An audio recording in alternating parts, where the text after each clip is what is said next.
What's good, YouTube? You already know who it is, man. It is your boy, Jerry Fit, and we are back to react with what's new on the tube, man. We got a special video for y'all today, man. FBI documents leaked to the world. Oh, FBI leaked documents that shocked the world. You guys know what kind of videos we like, man. We like conspiracies, mysteries, any type of things like that, bro. Everything that your other reactors are afraid to react to, we got it over here, man. So make sure you like, comment, subscribe, turn on post notifications. We're posting every day. Make sure you don't miss anything. And yeah, let's just jump into the video, man. You guys already know. Rights leaders and even investigating magic mind powers. The FBI. Now, a lot of these, like, I feel like we'll probably know just because, like, me being educational reacts that I am, dude. I've gone down some rabbit holes with, like, FBI conspiracies and stuff like that. So I feel like a lot of these documents I might have, like, seen before. So we're just gonna try to, like, keep an open mind, see if there's anything new that we see, because we always like learning about stuff that they don't tell us. So I'm not going to try to pause too much, but I am going to talk a little bit about the documents that I might know. We'll be airing the Bureau's dirty linen in today's episode of the Infographic Show. FBI leaks documents that shocked the world. Number 20. Let's begin with some name dropping. COINTELPRO document leaks, more on those later, revealed that the FBI had surveillance files on a truly ridiculous number of American celebrities. The Bureau targeted celebs that they feared had communist ties or were vocally... Oh, yeah, we knew this. On the communist front, they kept files on classic comedians, like Charlie Chaplin and Groucho Marx. For their anti-Vietnam positions, they kept files on Beatle frontman John Lennon, Take Me Home Country Roads singer John Denver, and actor Jane Fonda.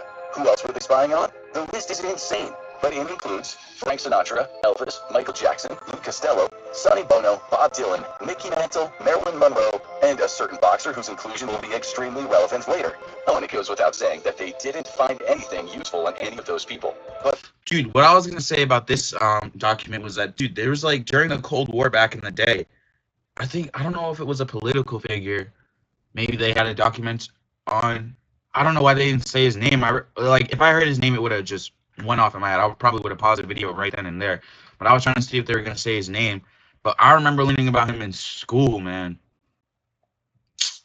They try to use him as, like, a scapegoat for something, dude, like some weird communist agenda that they had going on for all those in Hollywood, but they had an even more shocking celebrity. I'm surprised they on didn't their use his side. name. Number 19. Walt Disney was a secret FBI informant. What? While many in Hollywood were worrying about the FBI coming after them, a document uncovered by a 1993 Freedom of Information Act, requested by the New York Times, revealed that Disney worked with the FBI. He ratted out fellow Hollywood workers with un-American communist ties.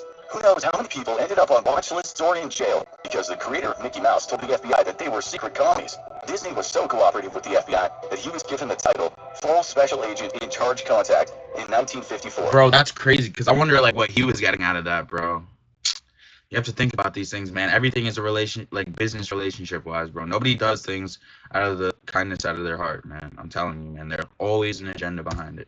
Incidentally, future president and then actor Ronald Reagan was also an FBI informant, operating in the same way as Disney. He was listed as source T10 in the official FBI documentation, which leads us back to a shocking truth in the world of politics. They said Ronald Reagan? Formed in 1908, the FBI wasted no time going after suspected enemies of the state, and in the 1930s, they decided to go after the highest legal power in the land, the U.S. Supreme Court. The Supreme Court conference room is one of the most vital chambers in the country, where the judges convene to discuss their legal judgment on the cases that reach their bench. And agents of the FBI were caught wiretapping communications that come in and out of that room. That seems pretty sus, to say the least. How do you do that as an FBI agent? The director of the FBI and an extremely vindictive and corrupt man who will appear a lot in this video claimed that this wiretap was in response to claims of people leaking Supreme Court decisions. But most historians and legal experts agree that this was probably just an excuse to cover his back after getting caught. And bugging the most important judges in the country is still one of the more mild revelations you'll see in this video. Mild? Surveillance. Number 17. The Patriot Act, ushered in by the Bush administration after 9/11, was already an extremely controversial piece of legislation. I remember this. Yeah, this was controversial. Well, I don't remember it because I wasn't around, but I remember it, like, when I say that, I remember learning about it in school. Overreach of authority to straight-up human rights abuses, like kidnapping and torture.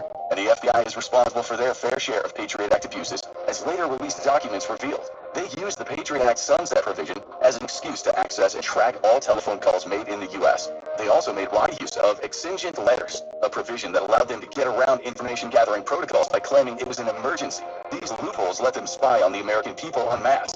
And you thought the NSA were the only ones who did that. And this isn't even exclusively a post-Patriot Act problem. In 1985, a wiretapping and civil liberties report by the U.S. Congress found that the FBI had participated in 7,000 cases of surveillance on American citizens crazy. from 1940 to 1960. Number 16.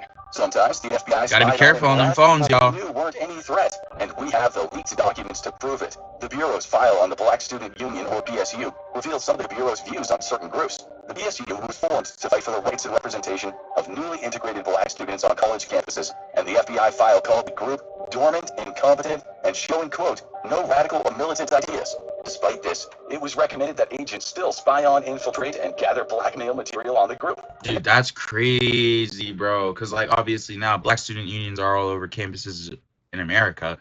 My school had one. Both of my schools had one. That's crazy because, like, we know, like, they've done shit like this with, like, Martin Luther King and, like, the Black Panther group and shit like that. It's crazy how, like, when a new black group pops out, like, out of nowhere, that they start automatically spying on them. Like, that's weird as shit. That's, like, scary, honestly. Makes you wonder how That's many other crazy. groups they've infiltrated, but we'll talk about their much more horrifying methods of doing that later. Number 15. We've probably all heard of the no-fly list. It's not a real legal document, just an informal wink and handshake between airlines about certain people who are too much trouble to let on a plane. But the lack of people's knowledge in this area can make it a perfect tool for manipulation. That's what I'm According saying. to some Muslim American whistleblowers, they have been using that as a weapon against people. A Portland Muslim named Jonas Fikra attends a mosque where at least 9 different people have been forbidden from flying. He's also among the several people who claimed that the FBI was using the no-fly list as a threat for Muslims who aren't willing to become spies on their own community on the FBI's behalf.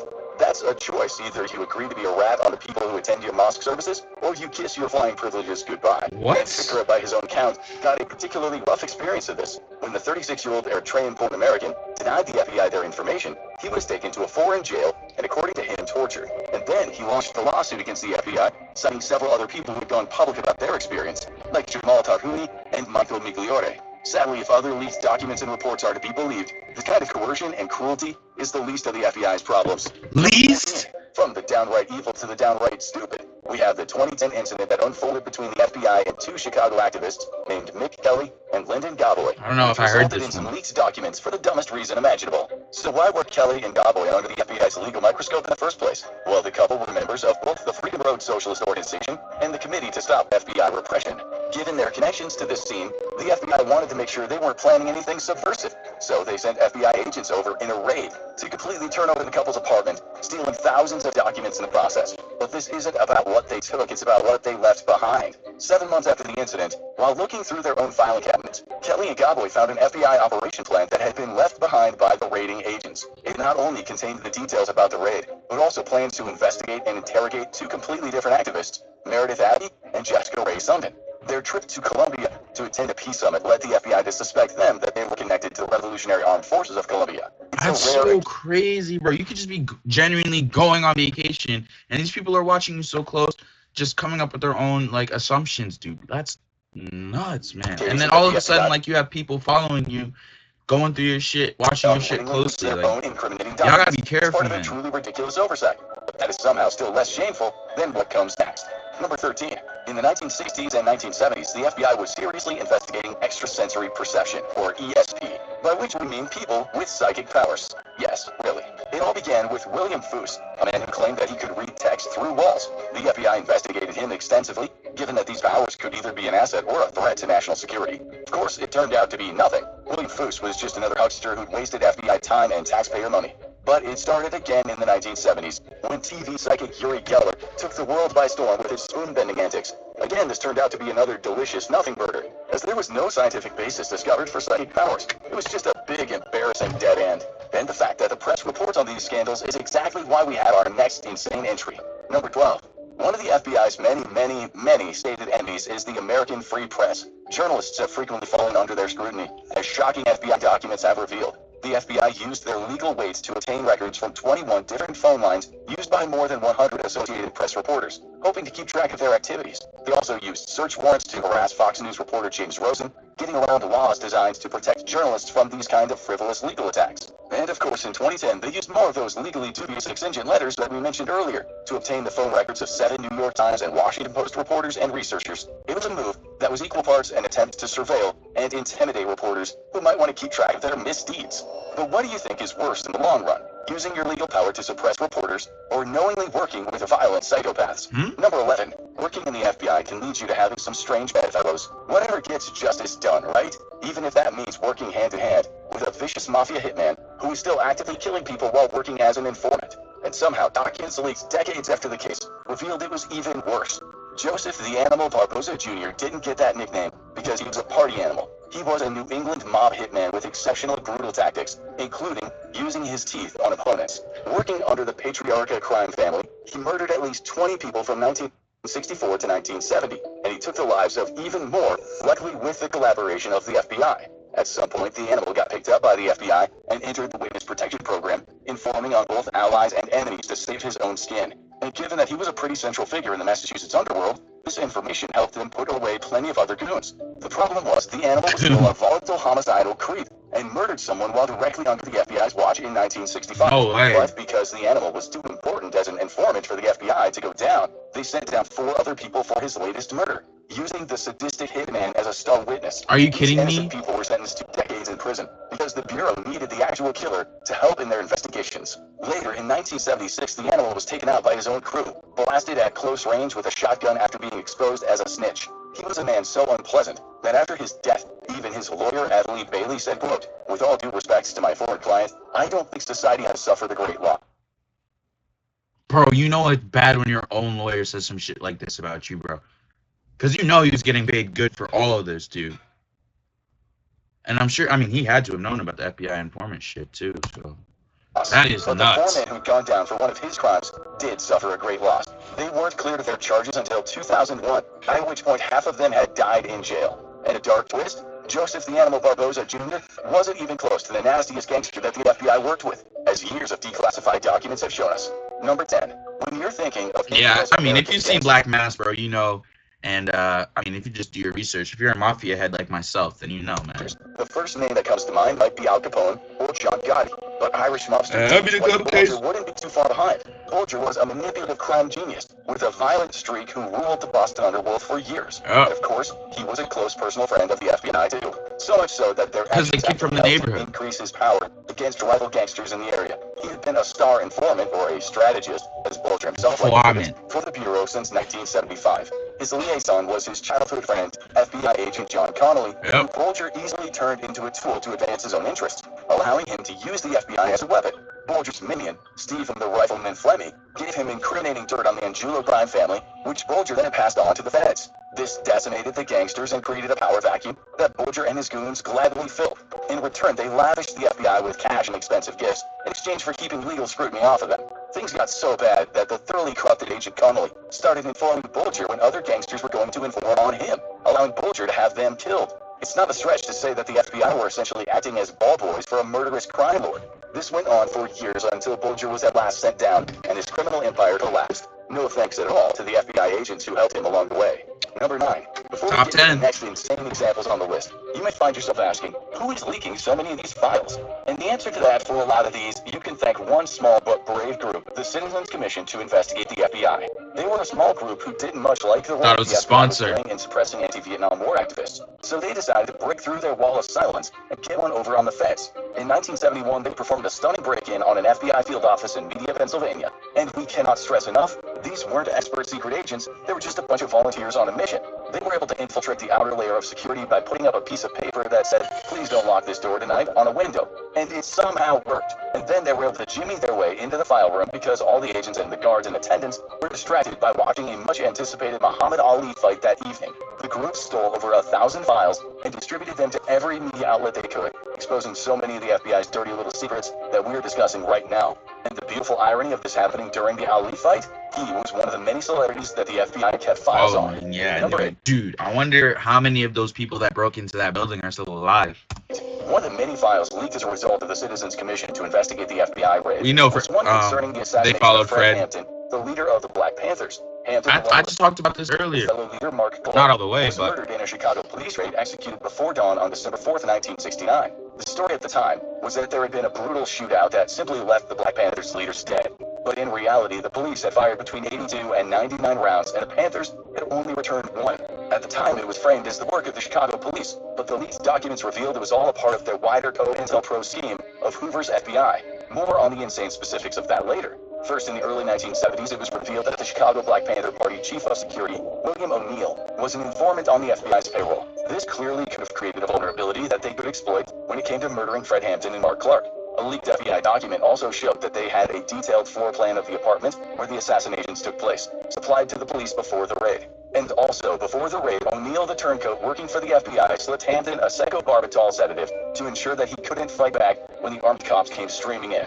Some accounts claim that Hampton was shot point blank in the head while prone, and that after he was shot, one of the cops said, quote, "He's good and dead now." Hampton was only 21 years old when he was murdered. Just one more casualty of J. Edgar Hoover's campaign against the American Civil Rights Movement under COINTELPRO. Speaking of insane racism from the FBI. Number 7. Race maps. On name alone, you can see that we're getting into dicey territory here. According to shocking documents unearthed by the ACLU in 2011, the Bureau used domain management assets to create racial maps of different communities across the United States, hoping to build predictive models of crimes to be committed based on ethnicity. Yes, This you is heard crazy. that right. It was essentially racial profiling on a massive scale. They mapped out all the Latino communities in New Jersey and Alabama to root out street gang activity. They did the same for African Americans in Georgia to find, quote, black separatists, Middle Eastern groups in Detroit for terrorist activity, and Chinese and Russian communities in San Francisco for Russian mob and triad activities. Maybe the real threat is coming from within. Number 6. That is nuts. I never heard about that. The FBI is stopping domestic terror attacks, but as some leaked documents have revealed, they also have a really unpleasant track record of inciting those terror attacks so they can arrest people involved afterwards. But how do they do that? There have been several incidents of undercover FBI operatives infiltrating online groups and posing as like-minded individuals. They slowly convince the people around them to become more radical and then even push them into performing That is acts of so violent crazy. They extremism. literally rage bait these guys into fucking committing terrorist attacks. That's Oregon College crazy. student Mohammed Osman Mohamud, who was talked into attempting a terrorist act by FBI agents in 2009. In conversation with these FBI deep cover agents, he formed the idea that he should use a van full of explosives to blow up a nearby Christmas tree festival in Portland. And the FBI basically did all the rest. One of the agents provided Mohammed with a van filled with 6 55-gallon drums of inert material. Well, I mean, though, if they're taking control over the situation like that, then I guess it's safe, because it's like, obviously, they're not going to put in... I shouldn't say obviously, because we don't even know these guys like that for real. Like, the FBI is pretty fucked. Oh, but I see right here it says harmless blasting caps. So we'll see what we'll go by what the infographics is saying, but like if they're I get them inciting it if they're like taking control of the situation. Blasting caps, a detonator cord, and a gallon of That's all I was trying to say. To make the van smell flammable. The agents then agreed to drive Mohammed to his destination while he sat in the passenger seat. Moments after they arrived, the trap was sprung and the student was arrested. When the news and the documents around this went public, along with a number of other cases just like it, there were huge accusations of entrapment and even radicalization. I mean, I guess, but like, bro, like that is definitely entrapment. It sounds like entrapment to me, at least. I'm not a law student or anything, but it sounds like entrapment to me. But this dude is literally about to blow up a fucking festival. Like, you guys are really complaining about this? Question lingered. Would any of these people have attempted to commit these acts if the FBI agents hadn't pushed them to do it? I guess that's where ethics comes in. Everyone makes mistakes.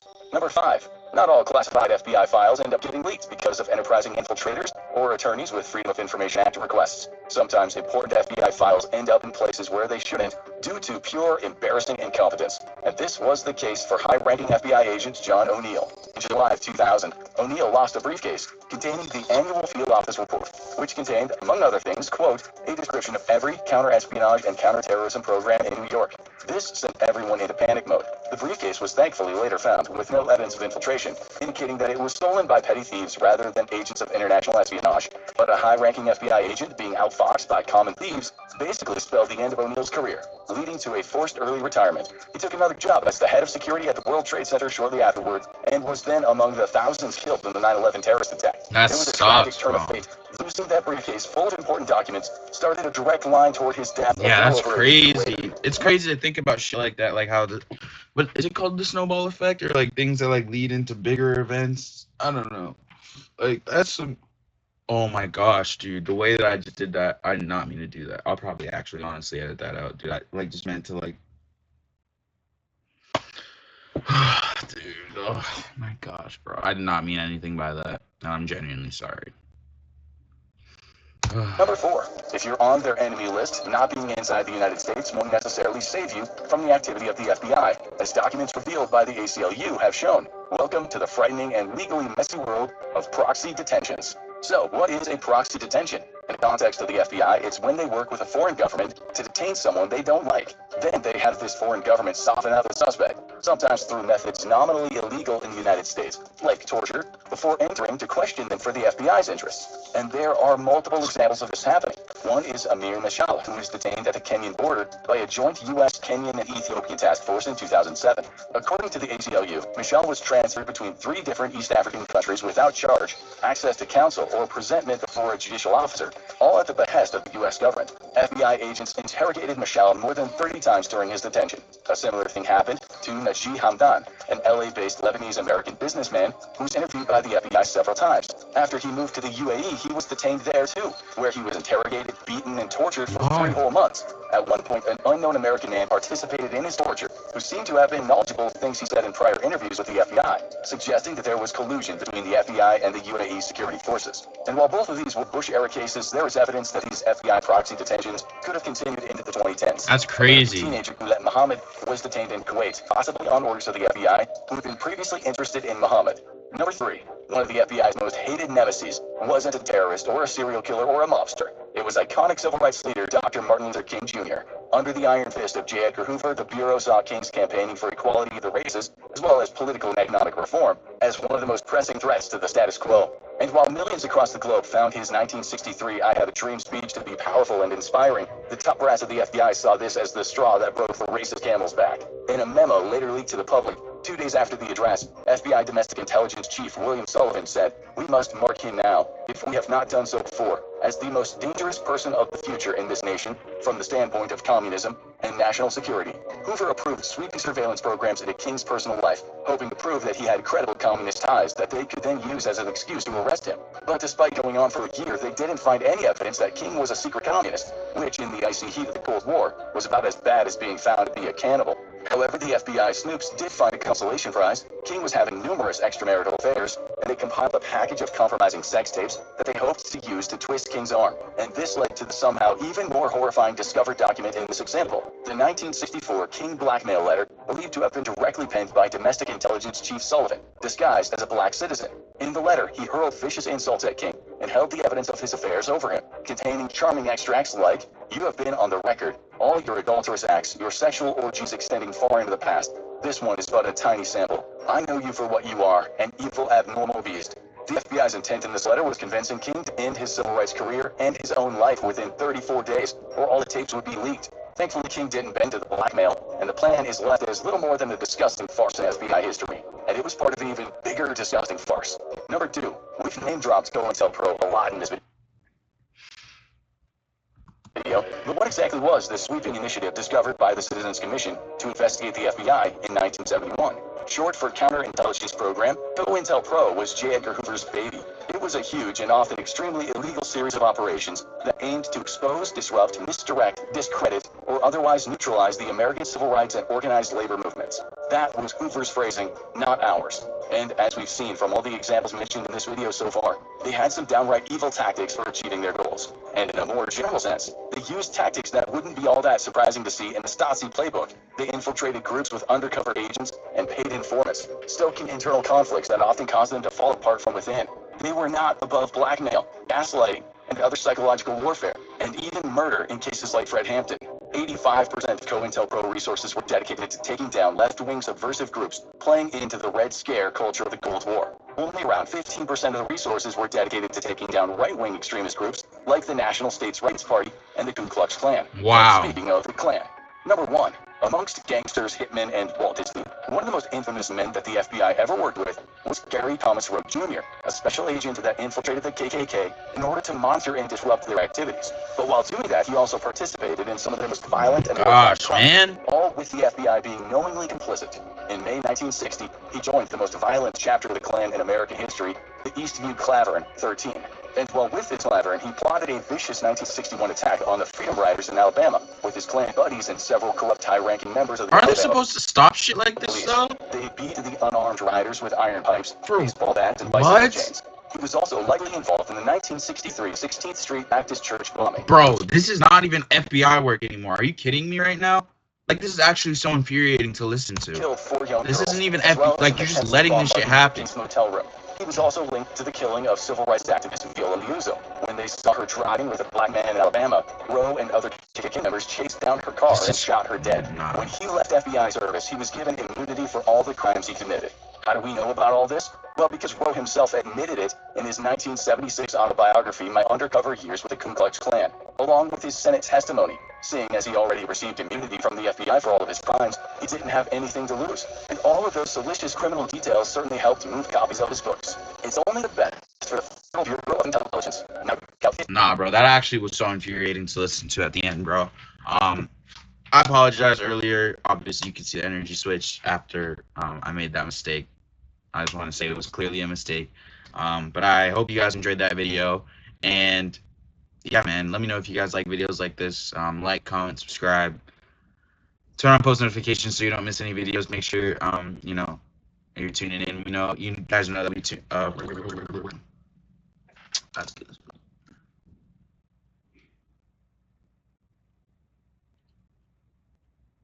Can't believe I did that shit, bro.